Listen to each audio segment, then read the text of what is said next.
A long time ago, in a faraway place, an ogre lived with a very scary face. He was a mean old ogre who lived out on his own.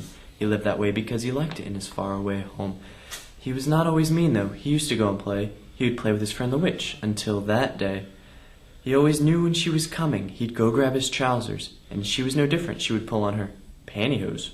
Wowzers. They would play and play off deep in the wood, but when they went to her house, he would pull on his hood. See, the ogre had no parents. He was a sad orphan creature. But the witch, she was different. She had a teacher. That teacher was a woman with the title of hag. She was so ugly to go to town, she had to wear a bag. The hag had special taste. She loved worms and alligators. But when the ogre learned she loved pumpkins, he decided he'd hate her.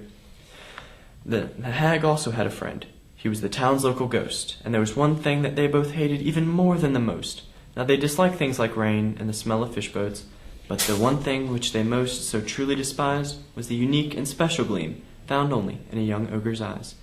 Now, one day the hag sent the ghost for the witch, and as fate would have it, just then the ogre got an itch. So he took off his hood and went to scratch his nose, but right then the ghost came in and screamed, "Look at those!" Now, he did try to hide it, but the damage was done. They knew then and there that they would have no more fun. So the hag cast a spell, one that would hurt them the most. And still to this day, the hag continues to boast. The spell was very cruel. It proved she had no heart. The purpose of the spell was to keep the witch and ogre apart. So now for one more year, he is without a friend. Until that gleam leaves his eyes, he can't hope to play again. So now with a scary face he works, outside all alone, all just for a glimpse of his friend in her home.